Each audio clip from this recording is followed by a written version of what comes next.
Magkakaroon nga kami ng answered prayer. And I think may idea na kayo kung ano yun.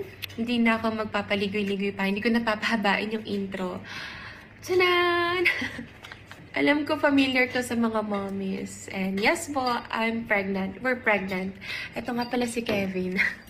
Nagbe-breakfast siya kasi hindi ako pwedeng kumain ngayon since meron ako mga blood works today. May mga lab tests ako. So, naka-fasting kaya hindi ako pwedeng kumain. Hindi ko na-expect na makakapag-submit pa kami ng assignment.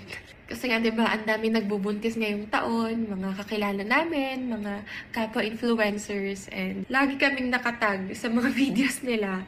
And hoping nga kayo na sana kami din.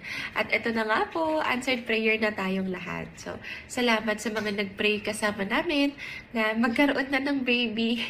So, kwento ko kung paano namin nalaman na pregnant ako. By the way, mag-8 weeks na ako in 2 days. So, 7